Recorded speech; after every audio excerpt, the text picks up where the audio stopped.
বেশিরভাগ সময় এই জায়গাটা লোকেদের ভিড়ে ঠাসা থাকে, আর যেহেতু এই জায়গাটা এখন পুরোপুরি আমাদের, তাই এখন আমরা এই টাওয়ারের একদম টপে যাব।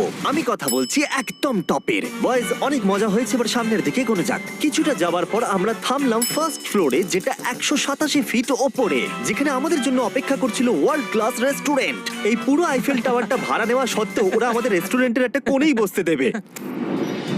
আইফেল টাওয়ারের একদম টপ থেকে এই এলিভেটরটা নিচের দিকে নেমে আসছে। আমার ভয় করছে। Open sesame. Thank you. আমি এখান থেকে আমার বাড়ি দেখতে পাচ্ছি। আমরা ফ্রান্সে আছি। আমি এখান থেকে আমার হোটেল দেখতে পাচ্ছি। দেখো আমরা কত উপরে চলে এসেছি। আরে আমার কানগুলো পপ করছে। আচ্ছা, আমরা এখানে এখন কি করছি? ও মাই গড, আমরা তো এখান থেকে গোটা শহর দেখতে পাচ্ছি। ভাই এটা তো দারুণ। দেখো আমরা এখনো কত উপরে যেতে চলেছি। ভাই আমার মনে হচ্ছে এটা শেষই হবে না। মিথ্যে বলবো না, মনে হচ্ছে আমরা এখনই টপে আছি। আমরা এবার উপরে যাচ্ছি। এবার আমরা টপের দিকে যাচ্ছি। আমার মনে হয় এটাই পৃথিবীর টপেস্ট বিল্ডিং। আমি কি এখন ঝাঁপ দেবো? না, একদম নড়বে না। চলে এসো বয়েজ, আমার পিছনে এসো। এখান থেকে আর কোনো এলিভেটর নেই, শুধুমাত্র সিঁড়ি আছে। ও, এখানে তো খুবই হাওয়া দিচ্ছে দেখছি। আমরা অনেক উঁচুতে আছি। ও মাই গড। ও মাই গড। ও, তারই ক্যামেরাটা ফেলে দিও না জানো। আমরা প্রায় 900 ফুট উপরে দাঁড়িয়ে আছি, সব থেকে হাইস্ট পয়েন্ট যেখানে টুরিস্টদের অ্যালাউ করা হয়। কিন্তু যেহেতু আজ রাতের জন্য এটা আমাদের, তাই আমার কাছে একটা সারপ্রাইজ আছে। দরজার পিছনে কি আছে বলো? সিঁড়ি। না মানে আমি বলতে চাইছি, তুমি কি করে জানলে? আমরা সিঁড়ি দেখতে পাচ্ছি। হ্যাঁ, একদম ঠিক, এখানে আরো সিঁড়ি আছে, কিন্তু এই সিঁড়িগুলো আমাদের একদম টপে নিয়ে যাবে, যেখানে কারোর যাবার অনুমতি নেই। আরে বাপ রে। ও মাই গড, ও মাই ভাই। গড, আমাদের এখানে আসার অনুমতি আছে? আমি জানি না সেটা।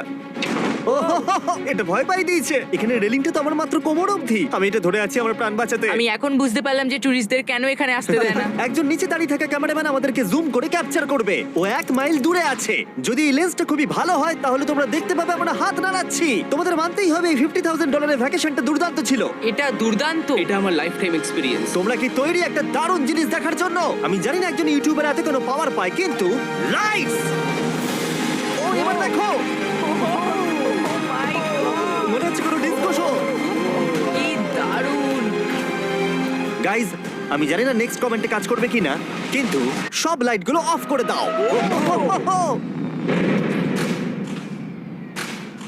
এই টাওয়ারটাকে পুরো কালো দেখাচ্ছে। পুরো আইফেল টাওয়ার অন্ধকার হয়ে গেছে। আচ্ছা বলো তো, হাজার হাজার ফ্রেঞ্চ পিপল এখন কি ভাবছে? তাদের এই টাওয়ারটা নিয়ে নেওয়া উচিত। জানি না কেন